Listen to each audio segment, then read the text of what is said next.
anos todos casados, com 3 filhos que vocês têm, o que você vê de mais positivo no casamento? O que vocês veem de mais positivo? Pode começar, meu amor. Eu já começo com a bucha. Sim. É isso. Vamos começar. Ladies first. Que tem algo positivo, né? Muito. Porque pela carinha que você fez, ele falou, começa aí. Eu acho que uma das coisas mais incríveis que a gente tem no casamento é a possibilidade da gente poder ter alguém para partilhar a vida.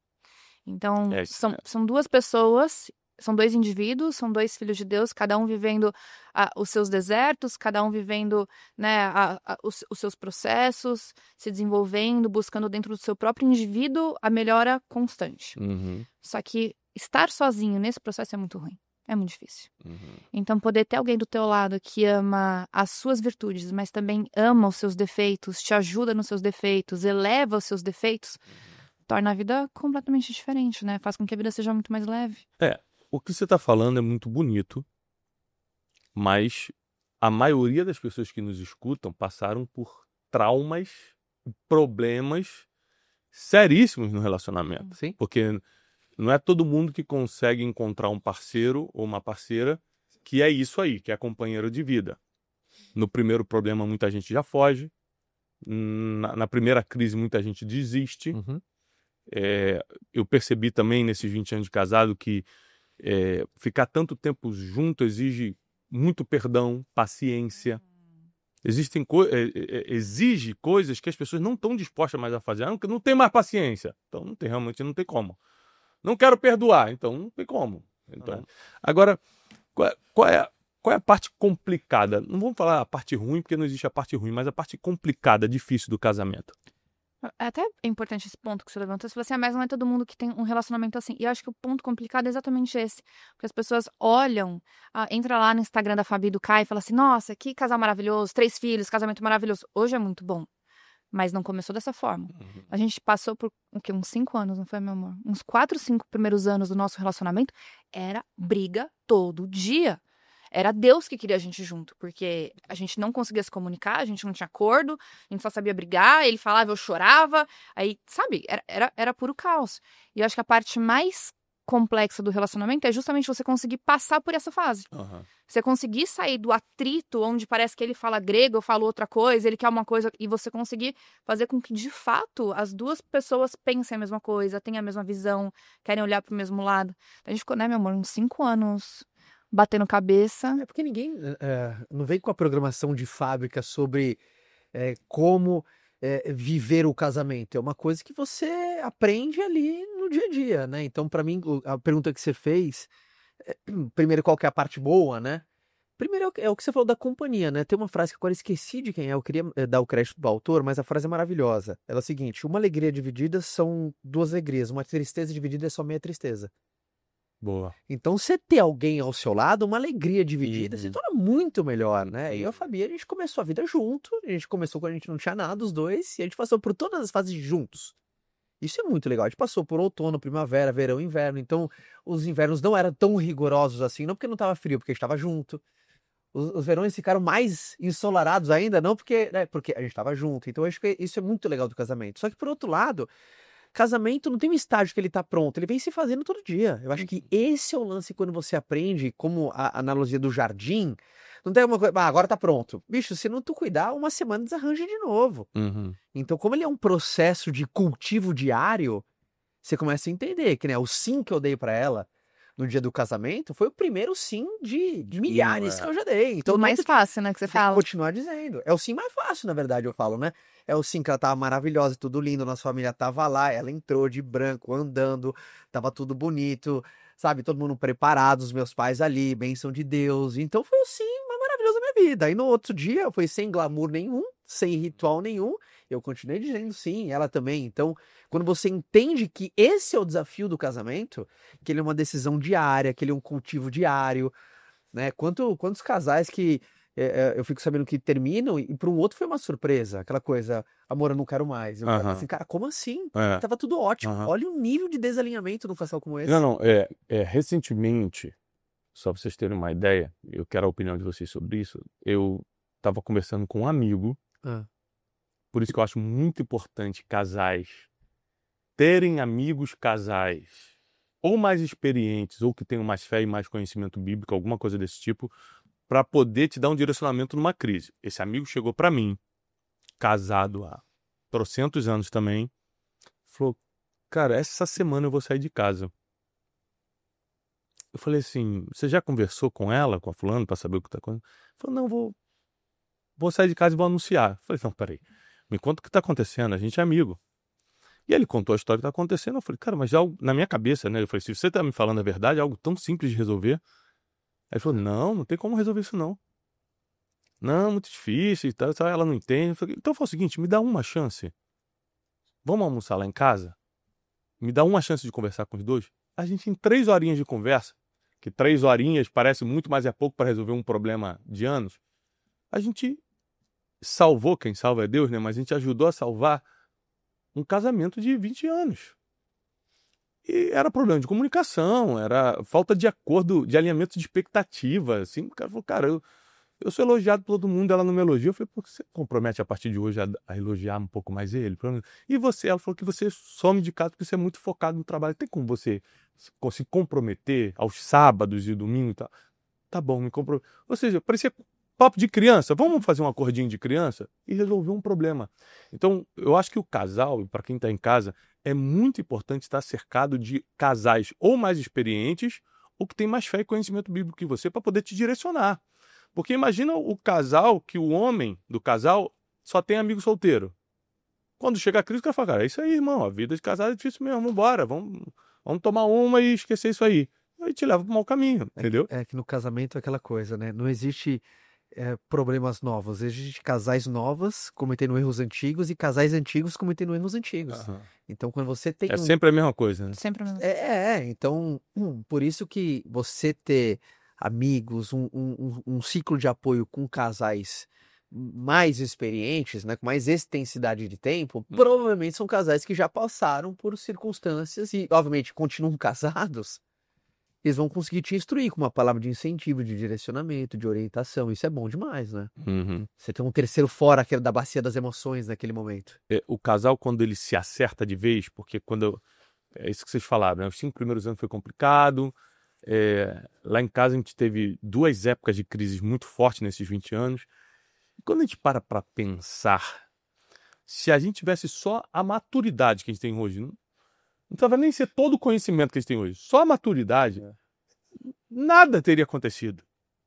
A gente teria tratado completamente diferente. Porque, por exemplo, você quer uma coisa, ao invés de você falar, se comunicar, você só fica emburrado e para. Acha que a pessoa tem que adivinhar. Falta de comunicação. Você está esperando alguma coisa e a pessoa não faz. Falta de alinhamento de expectativa. Você sabe que eu gostaria que você agisse assim quando eu chegasse em casa? Então você vê que as pessoas cometem os mesmos erros, desde os pequenininhos, como falta de comunicação, até os grandes, como desinteresse, já começar a abrir o coração para outra pessoa, né, deslealdade, por aí vai. Os problemas são os mesmos. Então a gente tem como aprender e se blindar. É impressionante como Deus começou a nos prosperar, a fazer com que o que a gente tocasse acontecesse positivamente depois que a gente se acertou. Como é que vocês veem isso, essa parte do casal empreender junto depois que se acerta? E se isso foi verdade na vida de vocês também? Vou responder isso com uma analogia, porque ela é muito boa, mas que ela é um pouco filosófica, ela é muito boa. Quando um casal para de jogar tênis e começa a jogar frescobol, a vida acontece. O que é tênis? O meu desejo é passar a bola para o outro lado, mas o meu objetivo maior é fazer o ponto. Uhum. No frescobol, o objetivo é a gente não deixar a bolinha cair. Uhum. Então eu jogo na tua mão. Né? Eu bato, mas eu quero que você me devolva, eu te devolvo. Então o objetivo do frescobol é a bolinha não cair ali na beira do mar. Uhum. O objetivo do tênis é eu passar a bola pro outro lado com o objetivo do ponto. Uhum. Quanto casal que conversa, por exemplo, para querer fazer ponto? Né? Na Fabi, né, a gente estava conversando esses dias, que quando a gente aprendeu, além de se comunicar, de dialogar, é aquela coisa, é frescobol, sabe? Eu não quero ganhar uma discussão dela, porque se somos uma só carne, não tem eu ganhar. Uhum. Né? Então, quando a gente teve esse entendimento de uma unidade, eu e ela somos uma unidade, a gente leva isso tão a sério que, por exemplo, eu não consigo orar só pra mim e não envolver o nome da Fabi, é como se eu estivesse rezando pra minha perna direita e a esquerda não. Senhor, abençoa minha perna direita, a esquerda não precisa. Uhum. Então, eu vejo que esse primeiro ponto, esse entendimento, melhorou muito o nosso fluxo de conversa. o nosso fluxo de comunicação, o nosso fluxo de interesse, que a gente percebe que o casamento é um jogo de frescobol. Quantos casais competem em casa, cara?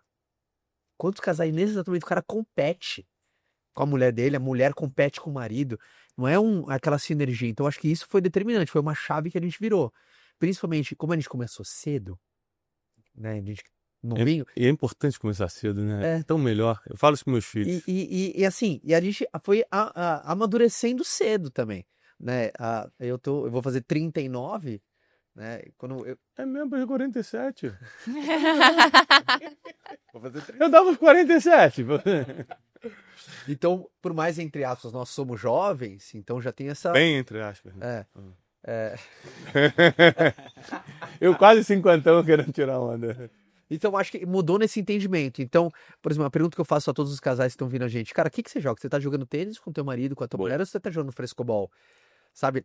Quantas conversas, aquela comunicação com ataque?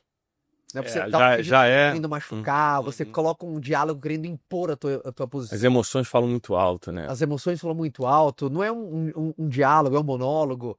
Né? Você não está querendo que o outro entenda, você está querendo impor a sua vontade. Então, quando você entende que esse frescobol, tudo flui. Você vê que um casal, quando você vê que admira, é um casal que você vê que tem esse nível de intimidade no sentido de saber que é uma unidade só.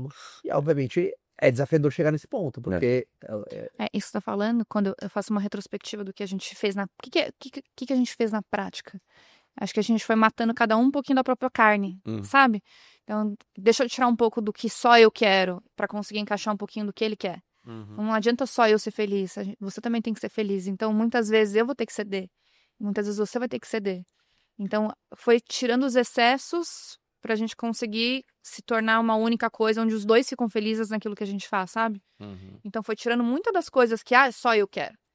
O individualismo pra jogar um jogo junto, né? Como vocês estão falando muitos termos que são bíblicos, como matar a própria carne e tal, queria falar um pouco sobre isso. Só pra gente jogar mais um tempero na conversa. Eu sei. Eu achei esses dias uma foto, a gente 5 anos atrás, lá em casa, quando eu tinha acabado de voltar dos Estados Unidos, eu me mudei em 2020, dos Estados Unidos para o Brasil. Naquela sua outra casa lá, Naquela minha primeira casa, quando eu voltei dos Estados Unidos, e a gente fazendo tipo uma reunião em casa de ensino bíblico, e vocês foram. Então a gente começou ali a semear um pouquinho, não lembro qual era o tipo de contato que vocês tinham com o evangelho na época, mas não eram convertidos. E passou um tempo, vocês foram se aproximando, tive o privilégio de batizar a Fabi e participar do seu batismo lá nos Estados Unidos.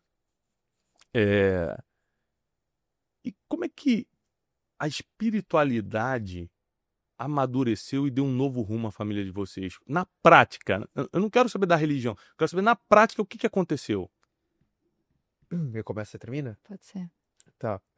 Primeiro, principalmente depois, todo mundo me pergunta, né? Cara, espiritualmente, qual foi o seu grande momento? Foi, sabe, verdadeiramente na sua conversão? Como é que foi? A conversão da Fabi foi o momento mais forte pra mim. Porque eu lembro que você me mandou a foto. Aí eu entendi o que o apóstolo Paulo falava do jugo desigual. Né? O jugo é aquele instrumento que alinhava os bois no arado para eles andarem em alinhamento, porque senão a charrete ia até torta. Né? Então, quando a gente teve esse alinhamento, e na vida um casal, né? Você pensa um casal desalinhado, pode ser nas finanças, no negócio. Qualquer lugar, em qualquer área. Em qualquer lugar, um casal desalinhado já tem... Não é nem harmônico a palavra casal e desalinhamento. Então, quando vi que a gente teve esse alinhamento, né, as coisas fluíram, mas de cumplicidade, né, as coisas fluíram de uma maneira, obviamente, quando a gente fala espiritual, é sobrenatural. Então, eu acho que esse tipo de conversa é importante, né? Onde que o jugo está desigual?